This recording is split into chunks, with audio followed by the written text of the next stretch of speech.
হ্যাঁ, আমি নরওয়েতে যাচ্ছি। প্রথমে তো আমি ডেল্টাতে ফ্লাইটে উঠেছিলাম। এটা বেশ লম্বা একটা জার্নি ছিল, 10 ঘন্টার। মাঝখানে একটা ব্রেক ছিল অ্যামস্টারডামে, 1.5 ঘন্টা মতো। তারপরে ওখান থেকে 1-1.5 ঘন্টা লেগেছে অসলোতে যেতে। ওখানে প্লেনের মধ্যে কি খেলাম, এয়ারপোর্টে কিছু ছবি তুললাম, সেটাই শেয়ার করেছি। আর আপনাদেরকে এখন শেয়ার করছি কিভাবে আমি পুরো জার্নিটা অসলো টু বার্গেন, যেটা ওয়ার্ল্ডের খুব ফেমাস একটা ট্রেন জার্নি, সেটা কিভাবে করলাম সেটাই আপনাদেরকে এখন আপনি ডেসক্রাইব করে বলে দিব। এবং প্রতিটা জিনিস কিভাবে করবেন, টিকিট করবেন কিভাবে, কোথা থেকে করতে হবে সব বলে দিচ্ছি। তো আমি প্রথম দিয়ে অসলোতে পৌঁছালাম। ওখান থেকে আমি ট্রেনে করে আমার হোস্টেলে ছিলাম, আমি ওখানে হোস্টেলে উঠে গেলাম। বিকালে ঘুরতে গেলাম, অপেরা হাউস দেখলাম, আশেপাশে ছোট একটা পার্ক ছিল সেখানে ঘুরে বেড়ালাম এবং ওখান থেকে কিছু খাওয়া দাওয়া করলাম। ওখানে খাওয়া দাওয়া নিয়ে আমি খুব বেশি একটা কিছু পাইনি। ওখানে শুধু মাফিন কিংবা ক্রোসান জাতীয় জিনিসগুলো বেশি ছিল। সো কাইন্ড অফ স্ন্যাক্সের উপরেই ছিলাম। রাতের বেলা খুঁজে একটা রেস্টুরেন্ট পেয়েছিলাম, ওখানে ডিনার করেছি। তো এবং আমি যে হোস্টেলে ছিলাম ওখানে আমার আরো 2জন ফ্রেন্ডকে পেয়েছিলাম। 2জন ওরা এসেছিল টার্কি থেকে, আরেকজন ছিল লস অ্যাঞ্জেলেস থেকে। সো ওদের সাথে খুব ভালো একটা বন্ধুত্ব হয়ে গেল। ওদেরকে নিয়ে রাতে আমরা বেশ ঘুরেছি। আমাদের রাতের সময়টা খুব ভালো কেটেছে। আর এখানে খুব সহজ পাবলিক ট্রান্সপোর্ট নিয়ে আপনি যে কোনো জায়গায় যেতে পারেন। পাবলিক ট্রান্সপোর্ট জন্য আপনি একটা অ্যাপস আছে রুটার, ওটা ইউজ করবেন। আপনি বাস, ট্রেন কিংবা ট্রাম সব কিছু ইউজ করতে পারবেন। সো এই আমরা ফ্রেন্ড 3জন খুব হঠাৎ করে ফ্রেন্ড হয়ে গিয়ে এবং খুব ভালো একটা সময় কেটেছে। আমাকে ওরা জোর করে গান গাওয়াইছে। সো ভালো একটা সময় কেটেছে। পরের দিন সকাল 6:30টায় আমার ট্রেন ছিল। তো আমি ওখান থেকে আমার হোস্টেল থেকে আমার ট্রেন স্টেশনটা খুবই কাছে ছিল, ওয়াকিং ডিস্টেন্সে। আমি একদম যথাযথ সময়ে চলে আসলাম। কিন্তু ওই দিন সকালে খুব বৃষ্টি হচ্ছিল, আপনি দেখতে পাচ্ছেন বৃষ্টি পড়ছে এবং খুব টেনশন হচ্ছিল যে এবং আমি শুনেছিলাম যে আমি যে জার্নিটার জন্য টিকিট করেছিলাম 10 থেকে 12 দিন আগে, সেই ওখানে অ্যাপসে শো করছিল যে জার্নিটার মিডল অফ দ্য ট্রেন জার্নিতে আমাকে হয়তো ওরা ট্রান্সফার বাসে করবে। তো খুব মন খারাপ হচ্ছিল যে আমি ট্রেনের জার্নির জন্য আমি এত দূর থেকে যাচ্ছি। সো আমি ট্রেন জার্নিটা যদি করতে না পারি তাহলে আমি এত এক্সপেন্সিভ একটা ট্রেন জার্নির জন্য টিকিট করলাম তাহলে কি হবে। খুব মন খারাপ নিয়েই যাত্রা শুরু করেছিলাম। কিন্তু যাত্রা পথে হঠাৎ মাঝখানে শুনতে পেরেছি আমাদের ক্যাপ্টেন এসে বলল, না আমাদের যে টেকনিক্যাল প্রবলেমের কারণে আমাদের ট্রেনটা আপনাদেরকে ট্রান্সফার দেওয়া হচ্ছিল সেটা ঠিক হয়ে গেছে, ওই টানেলটার কাজ ঠিক হয়ে গেছে। সো আমরা যথারীতি যেতে পারবো, কোনো ট্রান্সফার লাগবে না। সো এটা শোনার পরে যে কি খুশি লাগছিল, আর বাইরের দৃশ্য কি সুন্দর সেটা আপনারা এখান থেকে দেখতে পাচ্ছেন। পুরো ইয়েলো, গ্রিন, অরেঞ্জ, মানে খুবই সুন্দর। প্রথমে তো শুরু হলো দিনের শুরুতে বৃষ্টি, এরপরে এখন হালকা হালকা রোদ দেখা যাচ্ছে, একটু বৃষ্টি এখনো হচ্ছে এবং পাহাড়ের মাঝখান দিয়ে কি যে সুন্দর একটা জার্নি। মানে আমি এর আগে অনেকগুলো ট্রেন জার্নি করেছি, আমি দার্জিলিং এ ট্রেন জার্নি করেছি, সেটা একটা অন্যরকম অনুভূতি ছিল আমার। ওটার সাথে কারোর কম্পেয়ার যেমন করা যাবে না, এই জার্নিটার সাথেও আসলে কারোর কম্পেয়ার করা যাবে না। এর আগে আমি আরো জার্নি করেছি, West Virginia train, Pennsylvania train journey, সবগুলোকেই করেছি। But this train journey is something different. Because the মেঘ কত নিচে নেমে আসছে এবং এই জার্নিতে আমার পাশে যে আরেকজন যে যাত্রী ছিল সেও আমার সাথে খুব ভালো একটা বন্ধুত্ব হয়ে গেছে। আমি 2জন সিট চেঞ্জ করে ছবি তুলতেছিলাম একজনের। এবং আমি যে কম্পার্টমেন্টটা নিয়েছিলাম ওটা ছিল একদম ফার্স্ট কার, মানে ট্রেনের যে প্রথম বগি ওটা ছিল এবং ওটার জন্য কিছু এক্সট্রা পে করতে হয়েছিল। এবং আমি ওটার সাথে আসলে কিচেন ছিল, ওটাতে কফি ছিল, মানে আনলিমিটেড কফি এবং স্ন্যাক্স দেওয়া ছিল, যখন যার ইচ্ছা কফি বানিয়ে নিচ্ছিল। আর সবাই একটু পরপর জায়গা চেঞ্জ করে খালি ছবি তুলতেছিল, কারণ দুই পাশে দুই রকম মানে সুন্দর, কোন পাশ রেখে কোন পাশ দেখবো। আর আমি নিজেকে চেষ্টা করছিলাম বারবার ট্রেনের ভিতর থেকে বাইরের দৃশ্যের সাথে অ্যাডজাস্ট করে যাতে ছবিটা কোনোভাবে আসে, একটু ভিডিওতে আমি সুন্দর করে রাখতে পারি। এক এক অ্যাঙ্গেলে আমি চেষ্টা করছিলাম। তো আমি অনেক ছবি তুলেছি, মানে এত সুন্দর, আমি দেখবো না ছবি তুলবো বুঝতে পারছিলাম না। তো ভিডিও অন করে বসেছিলাম কতক্ষণ যে হ্যাঁ দেখবো, পরে যখন জার্নিটা শেষ হয়ে যাবে তখন ভিডিওগুলো দেখে আফসোস মেটাবো কত সুন্দর একটা জার্নি করলাম। এখন আবার একটু মেঘ দেখা যাচ্ছে, কিছুক্ষণ পরে দেখা যাবে আবার স্নো শুরু হয়ে গেছিলো। এই যে আমরা এখন স্নো শাওয়ারিং হচ্ছিল, মানে স্নো পড়ার প্রথমে যে খুব পাতলা ছোট ছোট যে দানা দানার মতো পড়ে ওটাকে আমরা শাওয়ারিং বলি। তো ওটা হচ্ছিল, ভিজে গেছে পুরো রাস্তা, দেখতেই পাচ্ছেন। মানে ওয়েদারটা একেবারে সানি ছিল না, বাট এক এক সময় এক এক রকম ওয়েদার, এবং খুবই ভালো লাগছিল। এবং এক একটা ফিওর্ড মানে কি যে সুন্দর, মানে আমি এরকম ট্রেন জার্নি আগে কখনো দেখিনি।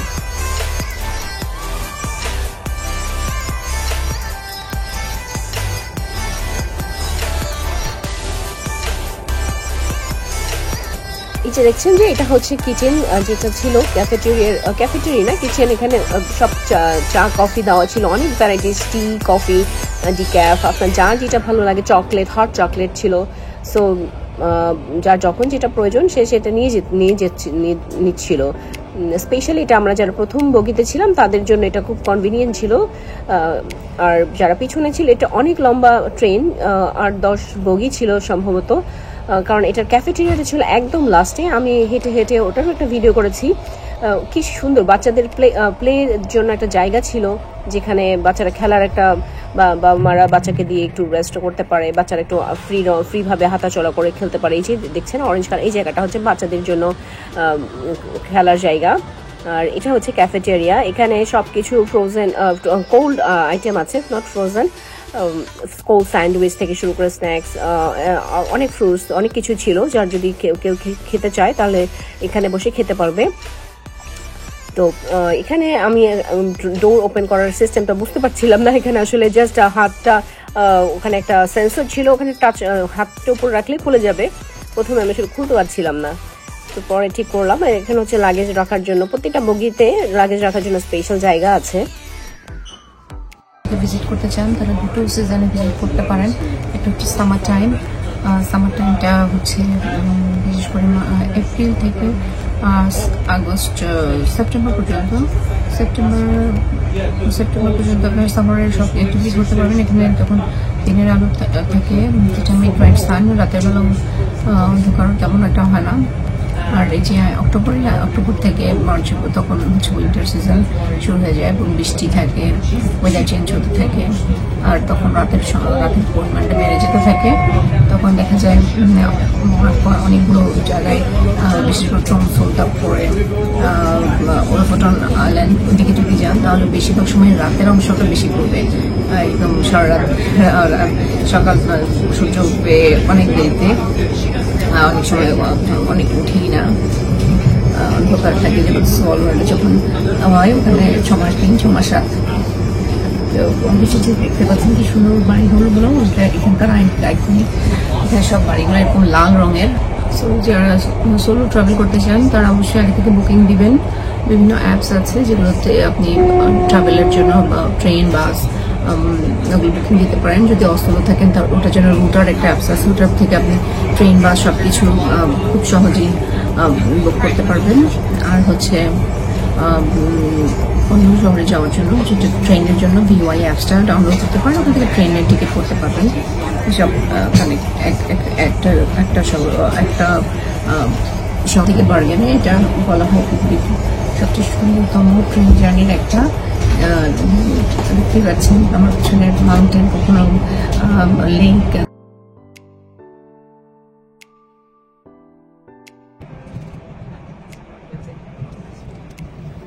কিছু স্ন্যাপ নিয়েছি দেখার জন্য, খুব স্টিল পিকচার দিয়ে দিলাম। খুবই মানে সিনিক ভিউ বলতে যা বোঝায়, আমরা যেরকম ভাবি ঠিক সেরকমই আপনাদের স্বপ্নের মতো এটা হচ্ছে সেরকম একটা জায়গা। এবং পানিটার কালার আস্তে আস্তে চেঞ্জ হয়ে যাচ্ছে। এগুলো আস্তে আস্তে পাহাড় থেকে গ্লেশিয়ারের পানিটা, ঠান্ডা পানি নেমে আসছে এই ফিওরের মধ্যে। এখন দেখা যাচ্ছে স্নো পড়া শুরু হয়ে গেছে। আবারও আমার কিছু স্টিল পিকচার, কারণ আমি আসলে এতটাই খুশি ছিলাম যে পরপর সাথে ছবি তুলছিলাম, সেলফি তুলছিলাম, অন্য মানুষকে ছবি তুলে দিচ্ছিলাম, ওরা আমার ছবি তুলে দিচ্ছিল। এখন দেখতে পাচ্ছেন আস্তে আস্তে আমরা যখন যেন ডার্ক হয়ে আসছে না, এগুলো সব উপর দিয়ে আইস জমে আসছে এবং গাছপালার পাতা চলে গেছে। আমরা পুরো ডিফারেন্ট একটা ওয়েদারে এখন এন্টার করে ফেলছি। এখানে একেবারে পাতা নাই, মানে এখানে এখন টেম্পারেচার অনেক ড্রপ করে ফেলছে, অনেক ঠান্ডা এই সাইডটায়। আমরা একটা অন্য শহরে চলে আসছি। এটা আমার ছিল টোটাল 8.5 ঘন্টার একটা journey, Oslo to Bergen. So অনেকগুলো শহর পার হয়ে এসেছি এবং খুবই সুন্দর। এবং এর মাঝখানে আরও কয়েকটা শহর ছিল, রাইডাল একটা শহর ছিল যেটা সবাই দেখতে যায়, ফ্লাম একটা ছিল। এগুলো খুব সুন্দর সুন্দর শহর ঘোরার জন্য। তো আমি ওগুলোতে এখন যাব না, আমি সরাসরি বার্গেন যাব, সেজন্য আমি আর অন্য কোথাও থামছি না। ওই যে দূরে দেখেন ঝর্ণা নামছে, ওটা পুরো আইস হয়ে আছে।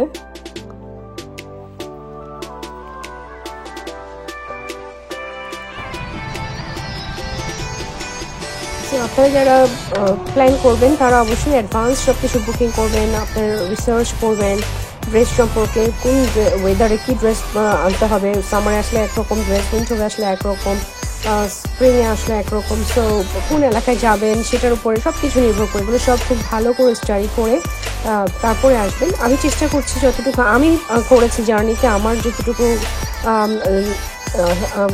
আমার জার্নিতে যতটুকু হেল্প হয়েছে যেটা করতে, সেটা আমি আপনাদেরকে বলে দিচ্ছি। আপনাদের হয়তো এটাতে কিছুটা হেল্প হবে, বিশেষ করে অ্যাপসগুলোর নাম এবং তারপরে হচ্ছে হোটেলগুলো সবসময় স্টেশন কিংবা এয়ারপোর্টের কাছাকাছি নেবেন। আমি যেটা করেছি যাতে ট্রাভেল করতে খুব সহজে যখন তখন মানে হেঁটে যাতে আপনি আপনার স্টেশনে কিংবা এয়ারপোর্টে আপনি পৌঁছতে পারেন, এতটুকু শর্ট ডিস্টেন্সে আমি আসলে সবসময় হোটেল কিংবা হোস্টেল যেটাই হয় আমি নিই। এখন আস্তে আস্তে সূর্য উঠেছে এবং এখন আমরা আরেকটা ওয়েদারে চলে আসছি। কি যে সুন্দর লাগছে দেখতেই পাচ্ছেন। এখন পানিটা প্রায় গ্রিনিশ একটা ক্রিস্টাল ক্লিয়ার ওয়াটার, গ্রিনিশ একটা ভাব। এটা আমাদের বগিটা দেখা যাচ্ছে।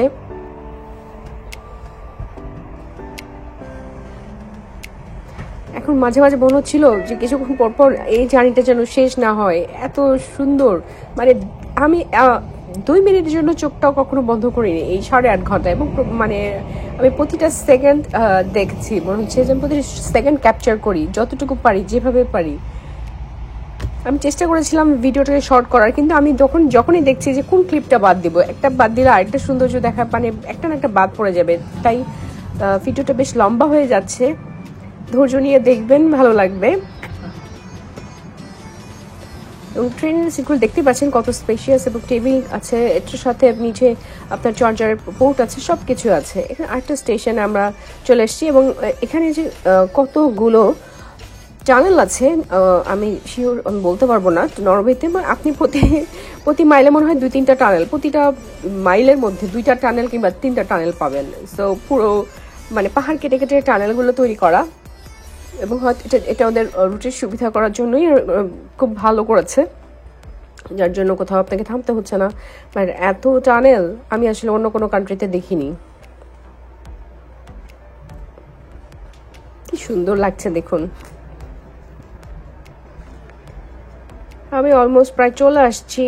এখন আমরা এটা হচ্ছে আমার ঠিক আগের স্টেশনটা, এরপরেই নেমে যাব। এই যে চলে আসছি আমি বার্গেন স্টেশনে। এখানে থেকে আমি ট্যাক্সিতে করে আমার গন্তব্যে পৌঁছে গিয়েছি। সেখানে আমি আজকে একদিন থাকবো, পরের দিন আবার চলে যেতে হবে। সো আমি এখান থেকে বাসে করে বিকালবেলা ঘুরতে বের হয়েছিলাম শহরটা দেখার জন্য। ফিশ মার্কেট আমার একটা টার্গেট ছিল দেখার, সো আমি ট্রাম করে চলে গিয়েছিলাম ওখান থেকে। আমি ছিলাম একটা হোস্টেল মন্টানা, এবং খুবই সুন্দর একটা হোস্টেল। ওটা মেয়েদের হোস্টেল ছিল এবং খুব বাজেট ফ্রেন্ডলি ছিল। এটাই আমার একমাত্র বাজেট ফ্রেন্ডলি হোটেল নরওয়ের, যেটাতে ব্রেকফাস্ট ইনক্লুড ছিল। সো আমি ওটার ডিটেলস আমি কমেন্টে দিয়ে দিব। আর এটা হচ্ছে ফিশ মার্কেট, যেটা আমার দেখার খুবই আগ্রহী ছিল। একদম ফিওর্ডের মাঝখানে একটা শহরের পাশে একদম ওপেন লেকের সাথে রেস্টুরেন্টটা, বিশাল fish market, live fish market, যেখানে সব কিছু তাজা তাজা সামুদ্রিক মাছগুলো।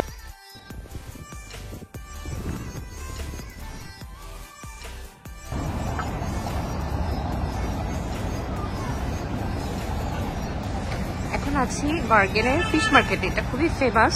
এখানে একদম সমুদ্র থেকে আনা, নদী থেকে আনা, সব এই ফিওর্ড থেকে ধরে আনা মাছগুলো একদম তাজা থাকে।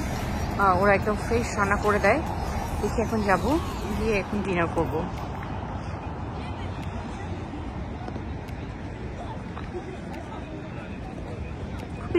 খুবই সুন্দর পরিচ্ছন্ন গোছালো একটা শহর। অনেক ঠান্ডা পড়েছে এখন সম্ভবত 4-5 অথবা 3 মনে হচ্ছে, অনেক জমে যাচ্ছি। ফিলস লাইক -1-2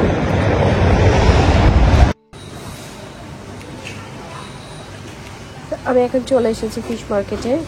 এখানে ফিশ মার্কেট থেকে আমি সবগুলো দোকান দেখছি। এখানে অনেকগুলো শপ আছে এবং প্রতিটা রেস্টুরেন্টের গেটে মানে প্রতিটা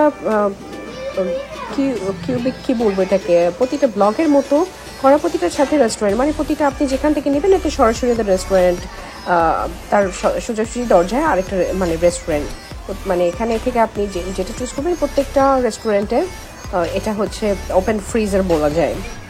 সো এখানে আপনাকে একটু ওয়েট করতে হবে, অথবা আপনি এখানে কিনেও নিতে পারেন, আপনি মাছগুলো কিনে বাসায় নিতে যেতে পারেন, কিন্তু রেস্টুরেন্টের জন্য আপনাকে অপেক্ষা করতে হবে। আপনাকে এখানে যারা রেস্টুরেন্টে হেল্প করবে ওরা এসে আপনাকে নিয়ে যাবে, আপনাকে সিট দেবে বসার জন্য। সো এটা হচ্ছে সেই ফেমাস ফিশ স্যুপ। আমি আসলে লবস্টার স্যুপ অর্ডার দিয়েছিলাম। সো এটা আমি আসলে পোর্শনটা বুঝতে পারিনি। So it's so big, it's for 2 person actually. ছবিতে তো বোঝা যাচ্ছে না, এটা একজন খাওয়া সম্ভব না। সো আমি খেতে পারিনি, আমি এটা হাফ পোর্শনের থেকে বেশি অংশ পরে আমি এটাকে বলেছি প্যাক করতে, আমি নিয়ে গিয়েছিলাম সাথে। এবং ফিশ চিপসটা খুবই মজা ছিল এবং আমি অবশ্যই রিকমেন্ড করি এই রেস্টুরেন্টটা, এবং ওদের খাবার এবং সার্ভিস খুবই ভালো ছিল। আমি এরকম ফিশ অ্যান্ড চিপস আগে খেয়েছি, বাট এটার মতো এত মজা পাইনি, খুবই মজা ছিল। দেখতে পাচ্ছেন অনেকগুলো ছবি তুলেছি সাইজটা বোঝার জন্য। এরপরে রুমে আসতেই আমার রুমমেট যে ছিল সে আমাকে বললো, সে ছিল সাউথ কোরিয়ান, সে আমাকে বললো চলো বাইরে গিয়ে দেখি, আজকে খুবই প্রবাবিলিটি বেশি আজকে নর্দার্ন লাইট দেখার। আর বের হওয়ার পরে কি দেখতে পেলাম তা দেখতেই পাচ্ছেন ছবিতে, এটা আমার জীবনে প্রথম নর্দার্ন লাইট দেখা। এর আগে আমি আইসল্যান্ডে গিয়েছি, কখনো তখন দেখতে পারিনি, ওখানে একদম উইন্টার সিজনে গিয়েছিলাম কিন্তু দেখতে পারিনি, আমি খুব হতাশ হয়েছিলাম। তো এবার যখন নরওয়ে ট্রিপ করছিলাম, এটা আমার প্রথম প্রায়োরিটি ছিল যে আমার নর্দার্ন লাইট যেন দেখতে পারি, এটা আমাকে যেভাবেই হোক দেখতে হবে। সেই জন্য আমি বেশ কয়েকটা সিটিতে যাব আরও। তো আজকে দেখাটা আনএক্সপেক্টেড ছিল এবং এত সুন্দর, মানে চোখে দেখা যাচ্ছে। মানুষ অনেকে বলে যে শুধু ছবিতে দেখা যায় নর্দার্ন লাইট, না ছবিতে না, এটা আমি নিজের চোখে দেখেছি এবং ভিডিও করে চেষ্টা করেছি যতটুকু দেখা যায়। যখন এটার আসলে অনেক বেশি আকাশটা ক্লিয়ার থাকে তখন এটা ভালো পরিষ্কার দেখা যায়, এবং আকাশটা আজকে পরিষ্কার ছিল এবং লাল সবুজ কি যে সুন্দর লাগছে। অনেক ছবি তুলেছি, অনেক ভিডিও করেছি। আপনার কে নর্দার্ন লাইট দেখেছেন কমেন্টে অবশ্যই জানাবেন। এটা আমার জীবনের প্রথম ছিল দেখার, এটার অনুভূতি অন্যরকম এবং আমি অনেক ছবি তুলেছি সেজন্য। সকালে আমি পাবলিক ট্রান্সপোর্টে করে গিয়েছি, ওখানে পাবলিক ট্রান্সপোর্টের কথা বলেছি আগেও, খুবই ভালো। আমি বাসে করে গিয়েছি, ওখানে সব জায়গায় ক্রেডিট কার্ড অ্যাকসেপ্টেবল, আপনার ক্যাশ না হলেও চলবে। আমি তো মানে ক্যাশ ইউজ করি নাই বলতে গেলেই চলে, এবং ওদের প্রতিটা বাস এক্স্যাক্টলি এতটা টাইমিং আমি আসলে কোথাও দেখিনি। যদি বলে 2 মিনিট, এক্স্যাক্টলি 2 মিনিট পরেই আসবে। এখানে যে ট্রামে করে আমি স্টেশনে এসেছিলাম, ওটা প্রতি 5 মিনিট অন্তর ছিল এয়ারপোর্টের জন্য। Exactly 5 minute 1 second. ওরা এতটা টাইম কীভাবে মেনটেন করে আসলে আমি জানি না। ওখানে আপনারা চাইলে অ্যাপল পে করতে পারেন, আমি তো সব জায়গায় অ্যাপল পে ইউজ করেছি, ক্যাশলেস ছিলাম পুরো জার্নিতেই আমি। তারপরে আমি এয়ারপোর্টে চলে আসলাম করছি আমার ফ্লাইটের জন্য। আমার ভিডিওটি যদি ভালো লাগে অবশ্যই লাইক কমেন্ট শেয়ার করবেন, আমার কোনো কিছু জানার থাকলে অবশ্যই কমেন্ট করবেন, আমি অবশ্যই চেষ্টা করবো উত্তর দেওয়ার জন্য।